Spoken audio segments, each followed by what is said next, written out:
Hello friends, in this video I will discuss about unitary operators in quantum mechanics। तो unitary operators क्या होते हैं और quantum mechanics में उन्हें कैसे यूज़ किया जाता है उसके बारे में हम इस वीडियो में बात करेंगे। तो सबसे पहले बात करें यूनिटरी ऑपरेटर जो होते हैं, these are used to describe spatial translation and time evolution. तो स्पेशल ट्रांसलेशन के लिए और टाइम एवोल्यूशन के लिए यूनिटरी ऑपरेटर्स को क्वांटम मैकेनिक्स में यूज़ किया जाता है। तो चलिए हम समझते हैं कि यूनिटरी ऑपरेटर की डेफिनेशन क्या है, किस ऑपरेटर को हम कहेंगे कि यूनिटरी ऑपरेटर है। तो समझिए हमारे पास कोई एक लीनियर ऑपरेटर है u। तो अगर इस ऑपरेटर का इन्वर्स इसके एडजॉइंट के बराबर होगा, means if the inverse of this operator is equal to its adjoint, then this linear operator u is said to be unitary operator। इसको हम एक और तरीके से डिफाइन कर सकते हैं कि जैसे हम जानते हैं कि कोई भी ऑपरेटर u है, या u की बात ना करें, कोई भी एक जनरल ऑपरेटर a है, उसको अगर हम उसके इन्वर्स से मल्टीप्लाई करेंगे तो हमको क्या मिलेगा, आइडेंटिटी मिल जाएगा। तो उसी तरीके से अगर हम u को u डैगर से मल्टीप्लाई करें या फिर u डैगर को u से मल्टीप्लाई करें तो भी हमको आइडेंटिटी मिलेगा। क्यों? क्योंकि हमको तो ये पता है ना कि u डैगर u इनवर्स के ही बराबर है। तो u इंटू यू डैगर या u dagger u equal to identity. So these are the two ways in which unitary operators can be defined. अब चलिए हम बात करते हैं कुछ एक प्रॉपर्टीज़ की, यूनिटरी ऑपरेटर्स के कुछ एक प्रॉपर्टीज़ की। तो पहली प्रॉपर्टी जो है कि the product of two unitary operators is also unitary operator. इसका क्या मतलब हुआ कि हमारे पास से दो यूनिटरी ऑपरेटर हैं, u हमने माना और v। तो चूंकि ये यूनिटरी ऑपरेटर हैं तो u डैगर किसके बराबर होगा, u इनवर्स के, और v डैगर किसके बराबर होगा, v इनवर्स के। चूंकि ये दोनों यूनिटरी ऑपरेटर हैं तो कहता क्या है ये पहली प्रॉपर्टी कि इन दोनों का जो प्रोडक्ट होगा वो भी एक यूनिटरी ऑपरेटर होगा। तो इन दोनों का प्रोडक्ट मतलब u और v। तो इसको हमें यूनिटरी ऑपरेटर चेक करना है तो हमें क्या करना पड़ेगा, इनका डैगर लेके और उससे मल्टीप्लाई करना पड़ेगा u उनके प्रोडक्ट से। तो हमको एक प्रॉपर्टी और पता है, a b to the dagger is equal to b dagger a dagger, b dagger a dagger. तो हम इसको क्या करेंगे, u v to the dagger को हम क्या लिख सकते हैं, v डैगर u डैगर, और यहाँ पे हमारा है ही u v। अब हमको पता है u डैगर इंटू u क्या हो जाएगा, आई, क्योंकि u is a unitary operator, बचा हमारे पास क्या, v डैगर इंटू वी। अब ये भी हो जाएगा क्या, आइडेंटिटी, क्योंकि v भी है क्या, यूनिटरी ऑपरेटर। तो हमने शुरुआत में देखा u और v यूनिटरी ऑपरेटर थे और उनका प्रोडक्ट जो निकला वो भी यूनिटरी ऑपरेटर निकल गया। मतलब u और v भी क्या निकल गया, यूनिटरी ऑपरेटर। और हम कह सकते हैं u into V to the dagger is equal to u into V to the inverse. चलिए अब हम दो प्रॉपर्टी के बारे में और बात कर लेते हैं। तो जैसे हमको पता है कि आइगन वैल्यू इक्वेशन क्या होती है, u lambda equal to lambda lambda, where this lambda is eigen value and this ket lambda is eigen state. तो अगर हम इसके नॉर्म का स्क्वायर लें बोथ साइड तो हम इसको क्या लिख सकते हैं,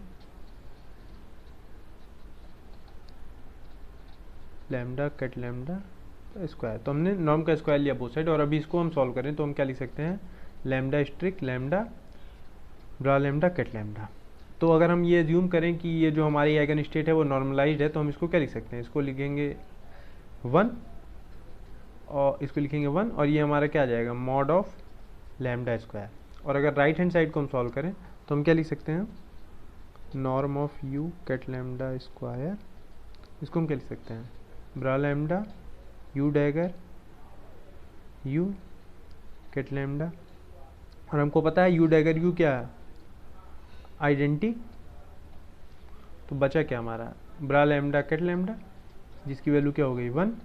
तो अगर हम इसको इक्वेशन नंबर 1 दे दें, इसको इक्वेशन नंबर 2 दे दें, तो हम इक्वेशन नंबर 1 और इक्वेशन नंबर 2 से देखेंगे lambda square mod of lambda square equal to 1, which means mod of lambda equal to 1 मतलब कि यूनिटरी ऑपरेटर के जो आइगन वैल्यूज होंगे उसके मैग्नीट्यूड की वैल्यू क्या होगी 1, but since this is not a Hermitian operator the eigen values are not always suppose to be real, तो जो आइगन वैल्यूज हैं वो इमेजनरी होंगी बट उनका जो मैग्नीट्यूड होगा वो उसकी उसका मैग्नीट्यूड जो होगा वो 1 होगा।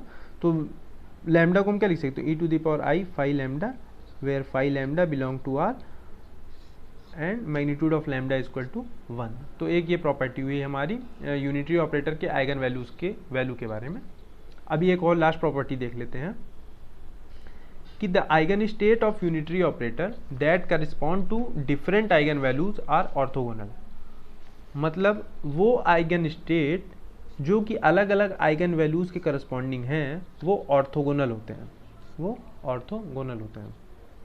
तो उससे पहले हम एक प्रॉपर्टी देख लेते हैं कि u ket lambda equal to lambda, lambda का आइगन वैल्यू इक्वेशन हम लिख रहे हैं, तो अगर हम इसको उसके डुअल बेसिस में लेके जाएं तो हम इसको इस तरीके से भी लिख सकते हैं, u bra lambda is equal to lambda and bra lambda. So what we have done is that we have transformed this equation into its dual space.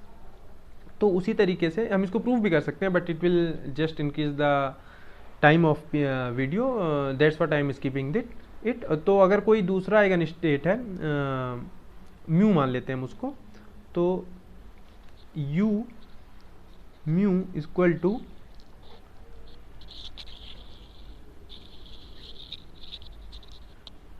हम उसको क्या लिख सकते हैं म्यू कैट म्यू।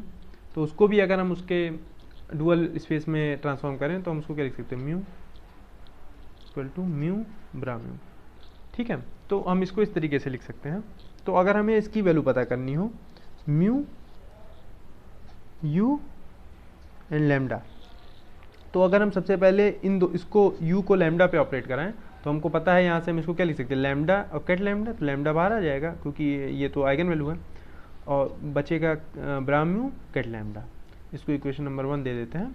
उसी तरीके से अगर हम फिर से इसी चीज़ को सॉल्व करें और इस बार हम पहले इस u को ब्रा म्यू पे अप्लाई कराएं तो हमें पता है कि हम इसको क्या लिख सकते हैं mu bra mu ket lambda, equation number 2। अब हम अगर इक्वेशन 1 से इक्वेशन नंबर 2 को सब्ट्रैक्ट करें तो हमें क्या मिल जाएगा, लेफ्ट हैंड साइड 0 हो जाएगा, राइट हैंड साइड का बचेगा lambda minus mu and mu lambda. और since these are cat lambda and cat mu are eigen state which are corresponding to different eigen values, means lambda cannot be equal to mu since these are different, that's what we have taken initially।